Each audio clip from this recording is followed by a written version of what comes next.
Good afternoon, everybody. Welcome to Debunking the Peter Principle. My name is Young Q Pham, and I am the CEO of Archer Now LLC. A little bit about my company. We've been in existence almost nearly a decade at this point, and we developed our company based off of two basic philosophies. The first philosophy is that we believe data aggregation, data analytics, and business intelligence should be left to every single company out there, no matter the size, large or small. Today's existence, most large corporations are the only ones that can afford departments that do business analytics. We hope to bridge that gap with a lot of small businesses out there. And then our second philosophy is that we also prefer to demystify the credit reporting system in together. So we go around the country and we educate communities and homeowners on the lack of scariness the credit reporting system is and how you can leverage that actually to be able to help your communities out. So with that in mind, before we dive in, I want to talk a little bit about my background. I was born in Saigon, Vietnam. I migrated to the United States with my mother and my aunt at the age of 2. This year marks the 25th year that I've been in accounting and finance. I've been basically in the HOA, Homeowners Association, and real estate industry for the vast majority of my life, specific to the accounting and finance support side of things. My educational background is in accounting, finance, business, and weirdly enough, psychology. So if you've ever followed my series of talks over the years, you realize there's a lot of psychological elements that we try to infuse in both of our business practices and our organizational leadership. And it's become such a large branding thing these days where you look at industrial psychology, organizational psychology, that you see rampant throughout all of the business community. So hopefully you get a little bit of insight out of that as well. And so a lot of my talks will stem foundationally from the Peter Principle. So having said that, before we get into the Peter Principle, I want to actually allude you guys to a human resources model called the employee life cycle, right? If anybody here knows or has been around HR, it's a very simple modeling that talks about the life cycle of an employee from the time they're a prospective employee all the way to the point where they're no longer an employee at the organization. So really quickly, if you look at the slide over here, you'll see that we're talking about 6 major core phases within the life cycle of an employee at your company: attraction, recruitment, onboarding, retention, growth, and offboarding. If you notice that the weird cycle in the middle of that is actually where most of us reside at any given point in time in our organization, right? So let's just repeat that and start to say that again with ourselves, right? Onboarding, retention, and growth. This is specifically what we're going to be addressing today in our talk about the Peter Principle. Now, having said that, let's kind of dive a little bit into some of these steps before we get a little bit further so we can provide better context to our talk today, right? So attraction. When you think of an attraction step within a company, how do you attract people to apply within your organization? Well, you have to have a brand. You have to have a brand that you recognize, and you have to have a consistent business culture, right? Think of Southwest Airlines. Think of Starbucks, where everybody goes, hey, they have great benefits, right? Go work there. So then once you get them through the door and they're applying for your organization, you're now talking about recruitment, right? The number one thing a lot of businesses make the mistake of not doing when they deal with recruitment is actually giving people a proper employee value proposition. What is an employee value proposition? Well, it's essentially what sets you apart from the 4 or 5 other jobs that they're applying to at the exact same time, right? You're talking about compensation, benefits, stability, hell, the commute. These days. Are you working remotely? Are you 15 minutes away? Are you an hour away from work, right? Now we get into the meat and potatoes of the employee life cycle. Let's talk about onboarding. On your first day of your new team member, do you go around and introduce people, the key players of the organization, to the new person? Do you set proper expectations of what their job duties are, right? So that they can be successful. When you deal with retention, are we talking about some sort of reward and recognition program within your organization? Do you do that at all? Do you praise people whenever they do something well, right? Whether it's monetarily, or either it's just an attaboy whenever you do in the next, squad meeting or something like that. And then, of course, we're talking about growth, which leads into this whole conversation today. When we talk about growth, we're talking about professional development, and we're talking about expanding someone's job purpose. And, of course, we're talking about promotions, right? Now, I want to take a time out for a second. And I kind of want to talk about something that probably sounds a little, let's say, unpopular, Typically, a lot of things I say sometimes come across as a little unpopular. Probably in the last 15, 20 years, we've started to tell ourselves in the business community that when I'm at work, this is my work family, right? The truth of the matter is, I think that's an outdated concept, and it's an incorrect concept. What we do at work together is not a family dynamic, right? Families are dysfunctional. Families do things regardless of what benefit you get back. You can't really get rid of your own family, right? What you do at a company and at an organization is actually building a team, a high-functioning, high-level team. In a cheesy way, you're building a championship-level team, right? One thing we have to demystify today when we talk about these conversations is the social contract between an employee and an employer has to be mutually beneficial for both parties. At some point when it no longer becomes beneficial for either the employee or the employer, somebody use the exit stage left, right? So, having said that, let's dive in. What is the Peter Principle? Show of hands. Anybody here have heard of the Peter Principle? Okay, actually pretty good amount of people. So, here's the interesting thing about the Peter Principle. It was actually developed by a Canadian sociologist and had nothing to do with the business sector whatsoever in the late 60s. Dr. Lawrence Johnston Peter actually developed the Peter Principle and named it after himself. The interesting thing about the Peter Principle is over 30 publishers denied publishing his book before he finally got someone to publish him in 1969. And the reason was it was too pessimistic and it was too morose, and nobody wanted to read it. Well, eventually it got published. It took a couple decades later before the business community picked up on it and realized that what we were doing in the workplace was very similar to what the Peter Principle was talking about. So, what is the Peter Principle? In a nutshell, if you read through all the jargons in its chapters, it ultimately sums down to this. The Peter Principle is the idea that we take a very high-functioning, highly competent employee, and we continue to promote them throughout the years until they get to a job they can no longer perform well. So, let's think about that for a second. We take someone that is highly valuable in a certain position, and we continue to promote them until at some point they can't do the job. Now, we're not saying that's correct. We're not saying we buy everything Dr. Peters talks about, but that's kind of the crux of our conversation today, right? So, let's dive into it a little bit deeper. When you think about the Peter Principle, there's a few assumptions that Dr. Peters makes, right? One of the first things he makes is that us as employees have a finite ceiling when it comes to our development, our finite ceiling when it comes to our progress and our expansion of our skill sets, right? The second thing, and probably the most powerful assumption that we see today, is that the vast majority of the business community hires and promotes people based off of rewarding for what they've done in the past, rather than finding people that fits that promotion job, right? I kind of slaughtered that a little bit. So I really want to re-emphasize this point. Most of us today promote people in our organization as a thank you for what they did, not for finding the right person for that particular job. You can do both, but most of us fail to do that. Let's go over some examples. Here's one example. Sally, she's in our accounting department. She's highly efficient. She's fantastic. She's easy to work with. She always shows up on time. She never calls in sick. She does the work of 2 people in her team, right? Highly functioning accountant. Her supervisor is actually retiring. The controller of the organization, the accounting director of the organization is retiring. What does the company do? Their natural first step is to immediately go to Sally. Sally is the most senior person there. She knows the ins and outs. She knows the workflows. We're going to promote Sally. And of course, Sally's going to accept this promotion, right? Because it comes with a corner office. It comes with a reserved parking spot. It comes with a 20% raise. Most of us, whether we wanted the job or knew it existed, would probably say yes. Let's be honest with ourselves, right? Well, what happens?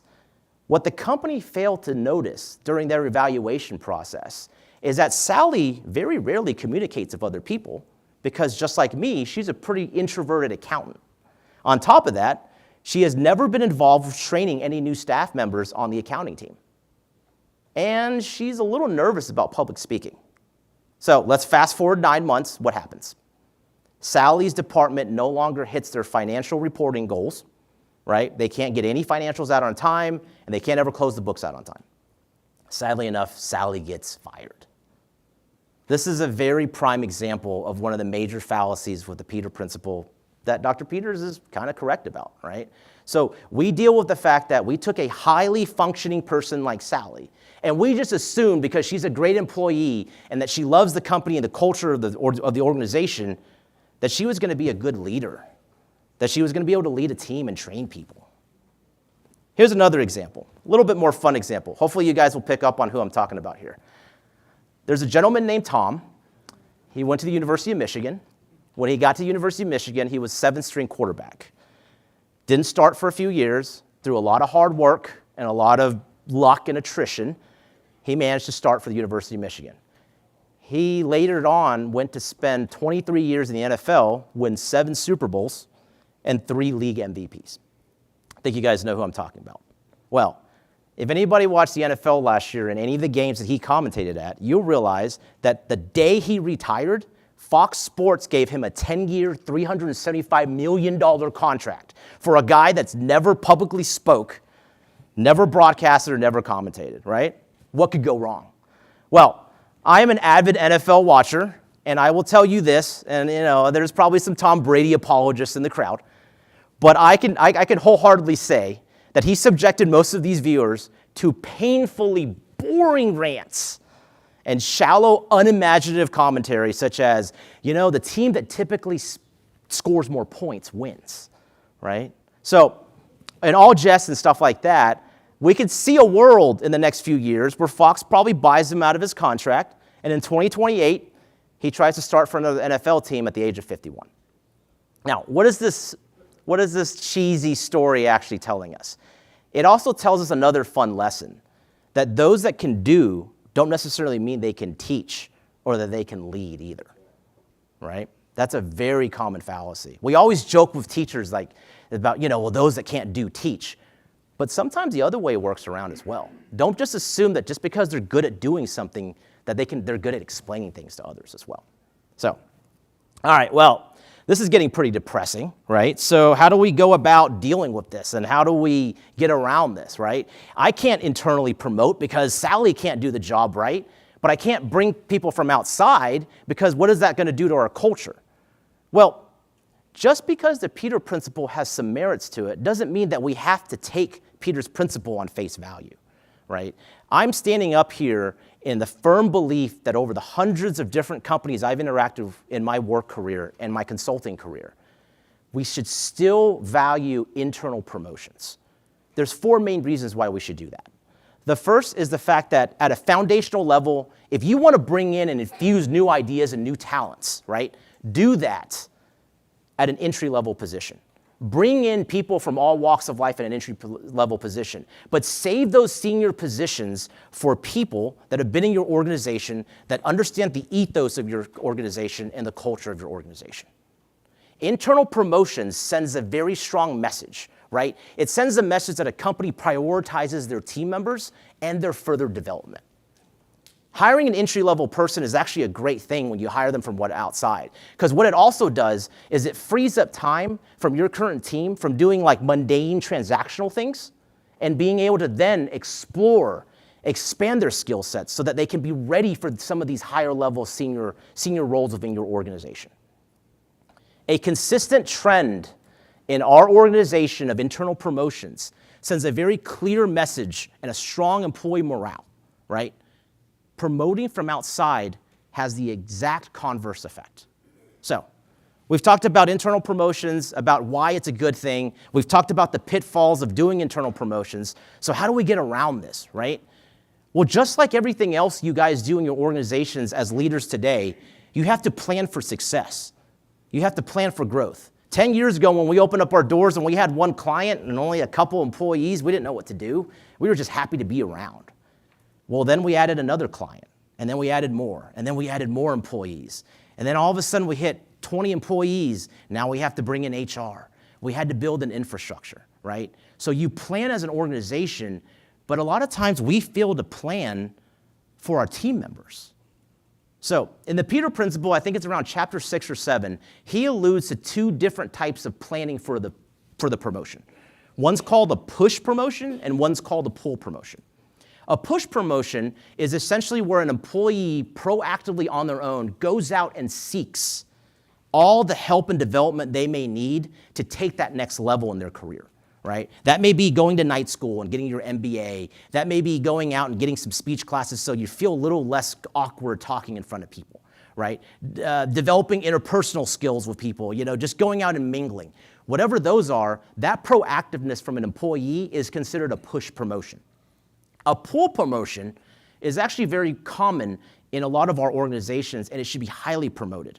A pull promotion is the concept of a mentorship program, right? We firmly believe at Archer that every member of our senior leadership team should also be mentors, right? We should be proactively trying to pull the next wave and next generation of people in our organization up. One of the first things I learned when I entered the workforce from one of my original mentors was this lesson. The only time you get promoted is if you're willing to learn and train your successor, right? You don't get to move on up until you're ready to train somebody else. There's nothing more toxic in a work environment than those handful of employees that hoard knowledge like they hoard gold, right? They may be some of your higher performing people, the truth is, right? Sally may be there socially recluse and she's working, she's grinding, and she does great, but she's also so afraid to share her knowledge to everybody else because, gosh, if everybody else knows, maybe I become indispensable. That's the wrong way of thinking. And those are the type of individuals that are actually long-term going to hurt your team rather than help your team. So there are 3 ideas of how you overcome the Peter Principle. The first one is going to be the hardest one, and it's the idea of transparency. In the world that we live in today, it is so damn hard for us to apologize or admit when we're wrong. We notice that personally. We notice that professionally. Hell, we notice that politically. That is one of the first pitfalls that we have to overcome in order to overcome the Peter Principle. In your organization today, if you scan all of your team members and you look at someone and go, gosh, they're probably not in the right role, you have to be honest with yourself and you have to be honest with your team member that you made a mistake, that you promoted the wrong person, no matter how painful that is. Because not only are you doing that, but you're also hurting 2 positions simultaneously at the same time. The one you pulled them out of, and now the one they're ill-equipped to do. The second concept of overcoming the Peter Principle is alternative rewards. Who is to say that the only outlet for you to make more money in your organization is to get a promotion, right?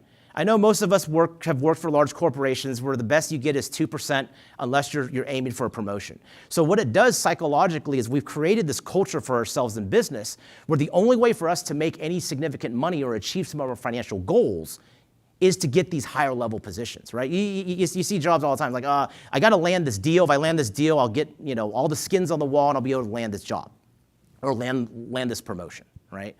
We need to demystify that as well.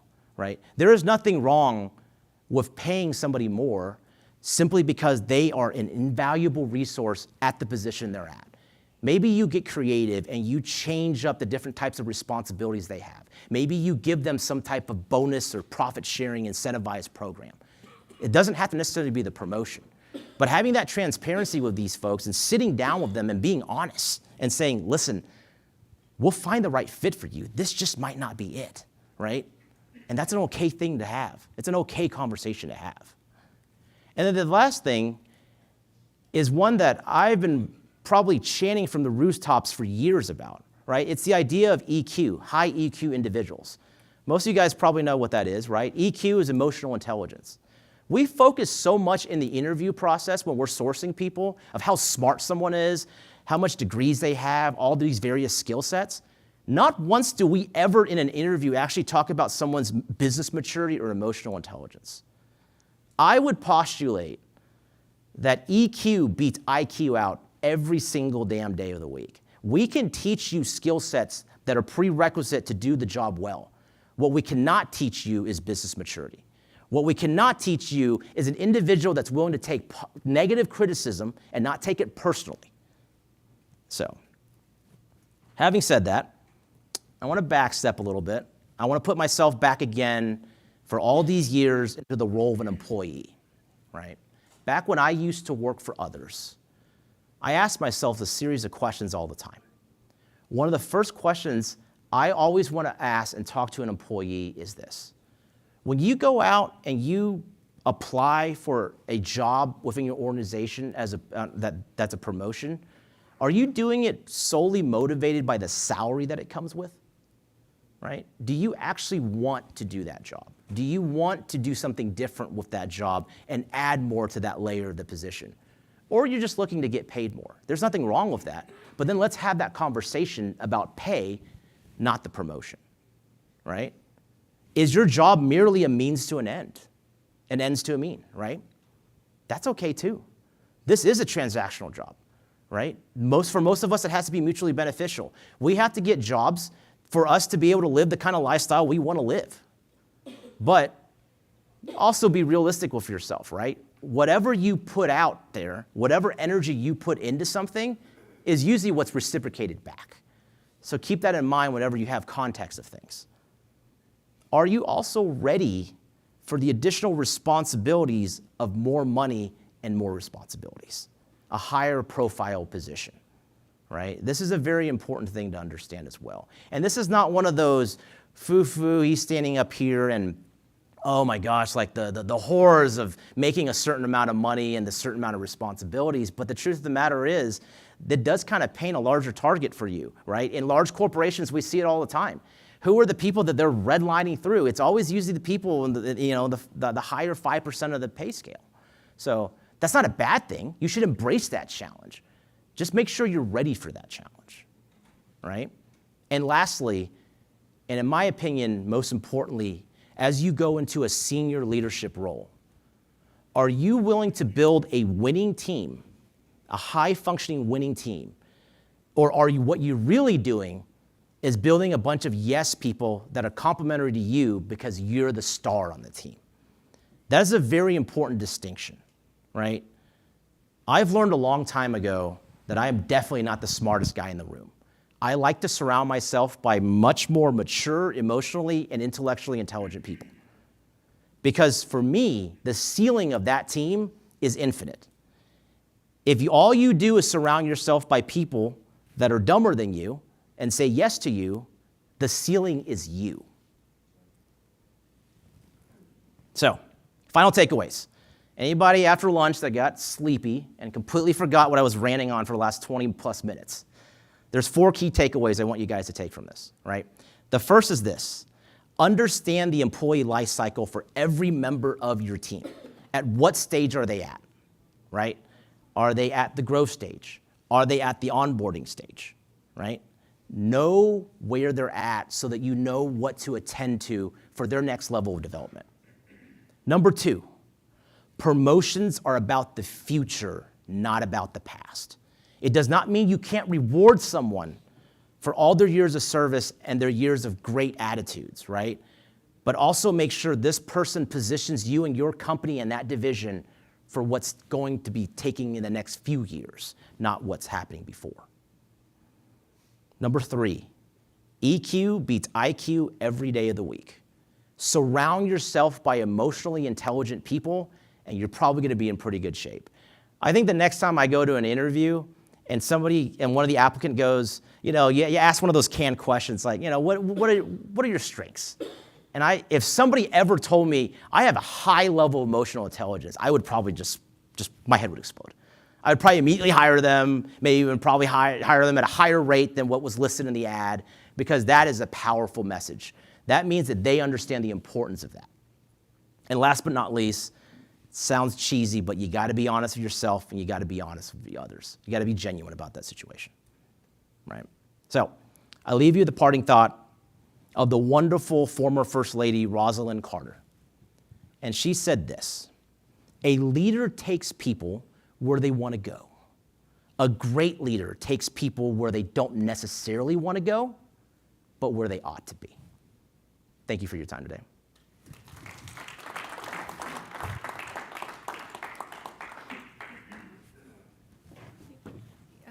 We have a couple more minutes if you want to take. Sure. Oh, yeah. A few more minutes. Yeah, a quick Q&A. Sorry I ran a little early. I didn't know if anybody wanted to comments, concerns, yell at me. Yes, ma'am. Do you want me to use the microphone, or are we good? Sure, no, I can hear you just fine. Okay. So let's get back to Sally. So there's a position open, and her boss left. Yes, ma'am. How do you have that conversation with her that she's not appropriate for that position, and you're going to be looking for somebody outside the organization? Because that's going to also cause Sure. feelings, and she may not be the standout employee she is right now. Absolutely. Great question. So I would also frame a little bit more context behind that question. I think for example, my organization has made this mistake in the past of blatantly going out and immediately offering a promotion to someone. We don't even know if Sally wants the gig. She may be completely happy and content in her world and kicking ass and doing what she does, right? So I think the first thing we need to do is when you have any type of internal positions, you need to post it out to the entire company. Even if you roll your eyes and go, man, there's no way John's gonna get that job, right? But it needs to be on a fair playing field. So I would say the first thing is Sally needs to be the one to initiate that conversation of wanting that, right? Now, having said that, let's say you really think she's the right fit for that position.